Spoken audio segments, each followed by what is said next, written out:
Here in Scotland, we're often quite proud of our tap water, for good reasons. It's clean, it's healthy, it's very natural, and as a result, we often think that our rivers are too. Fortunately, in many cases, not even just in the central belt of Scotland, but also outside of it, that's not the case. But I'm not here to talk about the negative side of things, because thankfully, this is where Rivers Trust come into play. My name is Michiel, I work for the 4th Rivers Trust, and before we move on, I'm just going to give you a bit more context about Rivers Trust. Rivers Trusts are non-profit waterway organizations that take care of the restoration, regeneration and the use of our waterways. And that means that the entire, anywhere where you are in the UK, you'll be covered in a district that's at least covered by one Rivers Trust. And in our case, that's every raindrop that falls onto Scotland, that ends up through rivers and burns into the 4th estuary, is our district. That means it contains out of 13 major catchments and some minor coastal burns, and that means Perth, where we are just now, with the River Tay next to us, just falls outside of that. And the GIS brains around you, I hear you all thinking, rivers, that's line features. Well, for us, it's way more than just that. Actually, we mostly look at the pressures that our rivers have to face with, because at the 4th Rivers Trust, we aim to give a voice to the rivers in this human-dictated world. And the pressures that rivers have to deal with on a year-to-year basis are pollution, untreated sewage dumping that happens year-round in our rivers, climate change, sometimes up to droughts, where rivers are dry for the summer, or water temperatures are way too high because of lack of shading. Invasive species, which actually more often result into plant species are more often a threat than animal species, because of them taking over, causing a way lower biodiversity and a higher erodivity. Erosion through cattle, which works in two ways, them destroying the bank, causing sediment to enter, and they use the river as a toilet. And ongoing human development, such as building next to rivers where we just disturb loads of things. And all these pressures, they will always have a where. And for us, it is key to quantify these wheres. And we do that by means of surveying, analysis, and visualization. All those three things, me as GIS and data officer, I'm quite involved in, obviously. And the reason why we want to quantify these pressures and their whereabouts as much as we can is because it supports us in our funding cases, because it provides us evidence of these pressures so that we can find funding for future projects, as well as to articulate successes of ongoing and past projects, both to funders, but even more importantly, to members of the public, because where a river, there's people, and for us, the local communities are key. So projects that we run, for example, are riparian tree planting projects, natural flood management, and natural erosion management, getting rid of barriers into rivers, such as weirs, which causes way more biodiverse flow types, as you can see between the before and after. Invasive species control, and a variety of community engagement projects, where we try to tackle any bit of demographics and socioeconomic background.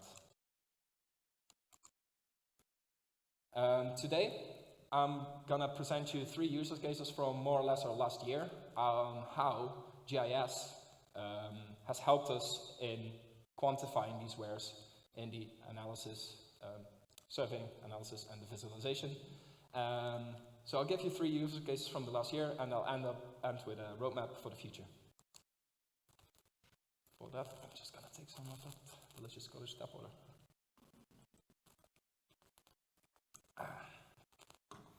Our first case started with, on our webpage, we've got quite a number of reports, scientific and non-scientific, can be like 40, 60 pages long, and they don't really reach a wide audience. And for our two of our key rivers, the Forth and Teith, every 5 years we create a catchment management plan, and we realized we may be able to use story maps to publish this catchment management plan instead of a PDF version to hopefully reach a wider audience. In order to do that, unfortunately, I needed to do a lot of data cleaning. A lot of GIS people around you will notice that how things can come in different formats, sometimes even not digitized yet, different geographical areas, different types of tables. There's loads of stuff that needed to be done in order to make it ArcGIS Online ready. In fact, that took about 80% of my time, because once everything was alright in an alright format in ArcGIS Online, story maps just reads the web maps. So most of the work was done already, and the story maps GUI is quite intuitive. So making a story map only cost a fraction compared to the pre-work. And we ended up with a story map about a year ago. And within a year, we reached over 2,400 people. To some of you, that might not sound like that much, especially compared to YouTube videos, but a PDF version in its 5-year catchment management plan in its 5-year time would have maybe even reached not even 10% of that. So we were quite happy about that, but we also realized actually some benefits that we weren't expecting, or we came up with, which was that a story map you don't really have to republish every 5 years. It's more like a living document. So even a month or two later, we realized, oh, we've got some new data sets. Let's put them up as well, or amend our current data sets, or hey, some projects we're halfway. Let's let the audience know that how far we are. So instead of having to revisit things every period, it was a living document, and it helped us both internally as well as externally to communicate better. I'm not going to show you everything of the story map, because I'll show you a QR code at the end. You can also look at the ThinkGIS magazine. I think on page 2 there's a QR code. But essentially, we set the scene first for the 4th and 10th catchments with internal and external data. We show all the pressures, and with each pressure we show associated opportunities. And these opportunities, they're basically potential future projects. So at the end, for those who don't want to read the whole story map, there's a sort of like a management overview, just like a report would have, where, for those of you familiar with story maps, instead of a sidecar, it's just more like a slide thing, so it's quick and gives them straight away a good idea, oh, where could one invest into a new project. What we also realized was that this would be great for our other catchments, because we've got 13 of them. So we wanted to create multiple catchment management plans. But now that all the data sets were on ArcGIS Online, some of my colleagues who aren't necessarily GIS savvy started to create story maps as well, because all they needed to do is load it in. Maybe I needed to help for a few hours, but that's it. So within a year, we created 5 other story maps, some of which are actually catchment management plans. And lastly, the advantage of suddenly having all our data, ArcGIS Online and everything ready, catchment-wise, made us able to, and that's kind of a jump to my second case, it was only a small leap towards having a centralized surveying, editing, and viewing platform. Actually, 2 platforms, but so we used to record everything with pen and paper usually in the field. So then you'll have to digitize, some of it gets lost, the GPS location accuracy might not be as accurate, and sometimes if funding stops or if priority lies somewhere else, it doesn't even get digitized. But if you would have a tablet or a phone out in the field, it's straight away there. So this is why I'm just saying there's actually 2 platforms, GIS-wise. So we used ArcGIS field maps on all of our staff's phones, and I created an instant app, boom, like that, with all the layers that we have available for our staff to edit from desktop. All I needed to do was make sure of some controlled data entry. So the domains, what comes up in the pop-up, which layers are editable, which ones aren't, etc. And I called it the FRT Surveyor app, both the instant app, which is showed here, and the web map that you can access on fields. And the benefit that we saw straight away was that when people were out in the field for one type of survey, but they saw, for example, an invasive plant species, they straight away could record that as well. Whereas in the past, if you didn't have that paper form with you, you would have to remember, but if you get tired at the end of the day, you may forget. So there's loads of benefits that it gave us straight away.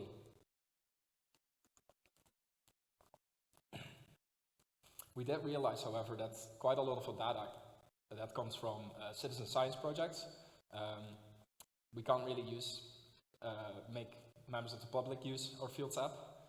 So we had to go look for other solutions, which I'll come back to later. And when we published the FRT Surveyor app, this was before last May, when contingent values, meaning where the options in your fields are determined by previous filled-in fields, for example, different car brands and different car models.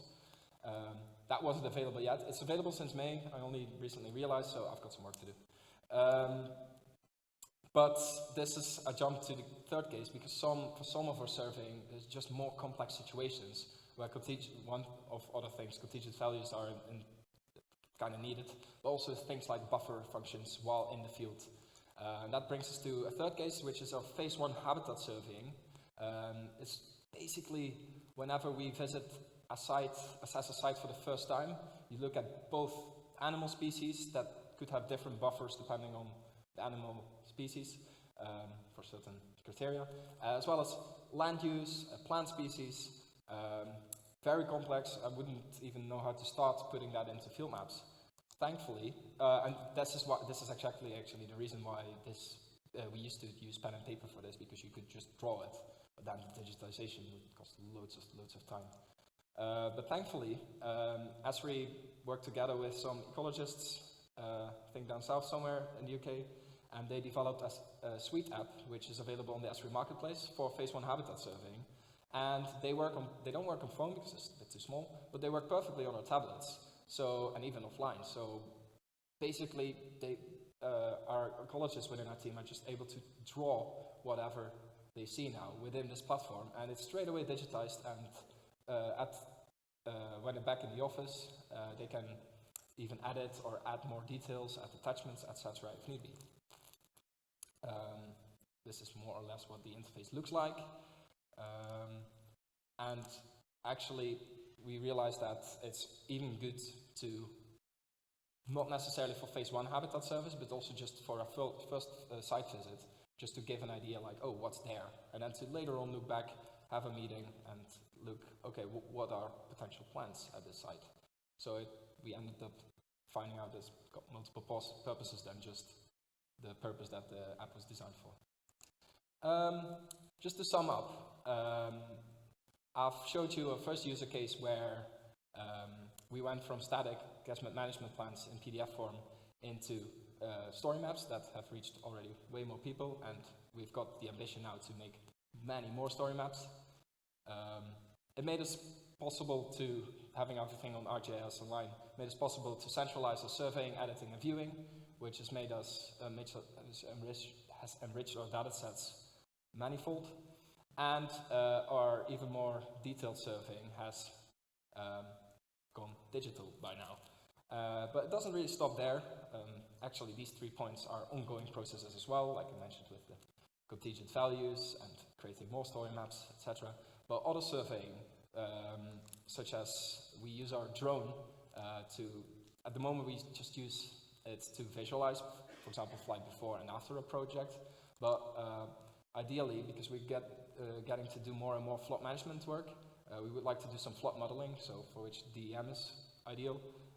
So we'll need to calibrate our drone, for which we're going to use some more advanced GPS receivers, which will also actually be really useful within the Suite and ArcGIS Field Maps apps, and for habitat surveying in general. Also, we are looking to update our Trust webpage, which already contains some survey 1 to 3s and web maps, but there's just so much possible, so we really want to kind of revisit that and make it even more mappy, which is better. And lastly, for our public